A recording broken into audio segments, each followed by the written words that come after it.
Happy day to one and all present here.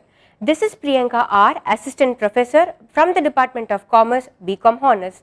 In this video, we will be learning about the models of organizational behavior.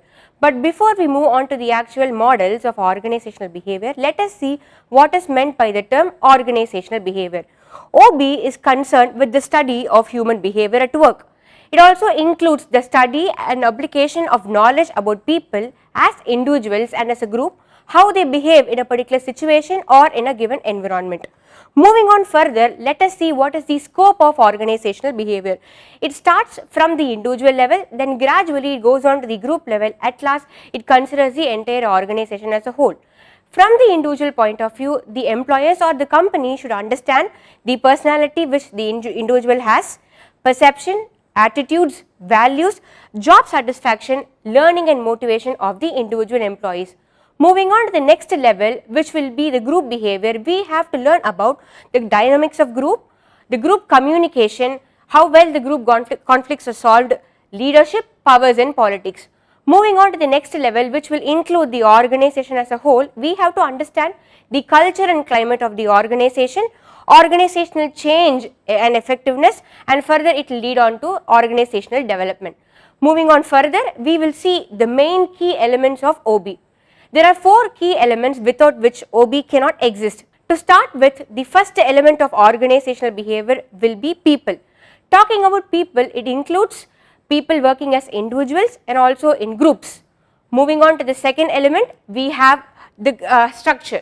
Structure talks about the hierarchy which the company follows, whether it is a narrow organization or a broad organization. Moving on to the third element, we have the technology.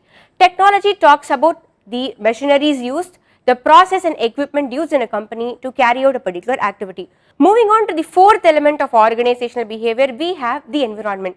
Talking about the environment, we have 2 types. One is the internal environment, second is the external environment.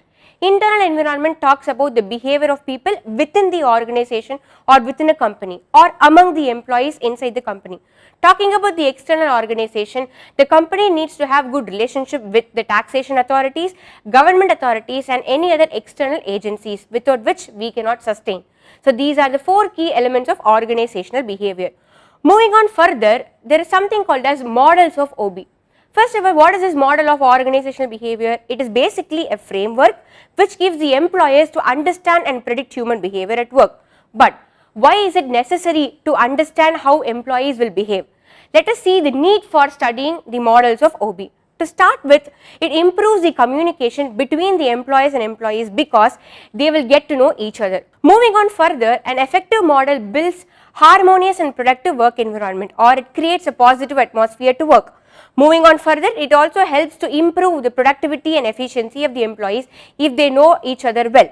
The fourth need to study organizational behavior will be to promote job satisfaction and also the performance of employees. Moving on further, it also assists in identifying and resolving the conflicts within the group members. Lastly, the most important point, it helps to understand what type of leadership style can be followed by the employees or leaders. Now, let us understand the actual models of organizational behavior. To start with, the first and the oldest model of all will be the autocratic model. This model is based on power, which means the employer's orientation will be dictatorial. They will expect the employees to obey whatever they say. So, obedience is expected and the employers will command over the employees and they have to accept whatever is given or told by them. So, here employees will give minimum performance and in turn they will get minimum wages because feedback is not at all received from the employees to the employers. Moving on further, we have the second model, that is the custodial model. Here the behavior or the orientation of the employees will be paternalistic behavior and also they will ensure that economic security is given to the employees. To start with, this model is concerned with developing employee satisfaction and by giving them job security. How can that be done by the employers? By conducting different welfare programs to the employees, like giving them transport allowance, lunch allowance, house leasing facility and so on.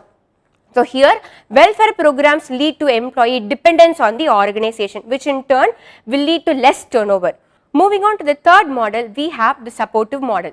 This model is based on the style of leadership followed by the employer or the leaders. To To start with, here the model concentrates on leadership and not on money or authority. Moving further, here employees grow and accomplish the task successfully on a daily basis without regular follow-up by the employers. Here the workers share responsibility, contribute and improve themselves on a regular basis. Management's orientation is to support the employees' job performance for meeting both organizational and individual goals. Moving on to the fourth model, we have the collegial model. Again, this model is based on partnership, which means group of people working together to achieve a common purpose. So here it relates to teamwork and concept. Employees, they also feel needed and useful. They feel a sense of attachment to the company. Employers or managers, they are considered as joint contributors rather than bosses. Employees become self-disciplined and they become self-monitored, and they are able to achieve tasks successfully without any negative impact on their performance. Let us come to the last model and the recent model of OB, which will be a systems model. This is something new in today's business environment. This model is again built on partnership. What happens here and what is the difference between this model and the previous collegial model? Under this model, managers are more compassionate towards the employees. Employees today, they expect more than salary and job security. They want respect, they want ethical code of conduct to be followed, and they want the employers to trust them. So here, managers are more compassionate and caring towards their team. This ultimately results in long-term commitment and loyalty of the employees towards the company, which in turn will also improve the company's performance, and it will result in the company's success as well. To conclude, which model is better? In actual practice, we cannot say a company can choose one particular model because the environment keeps changing.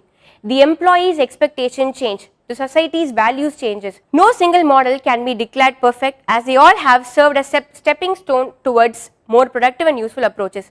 Companies nowadays, they adapt and change according to the changing needs of employees and society.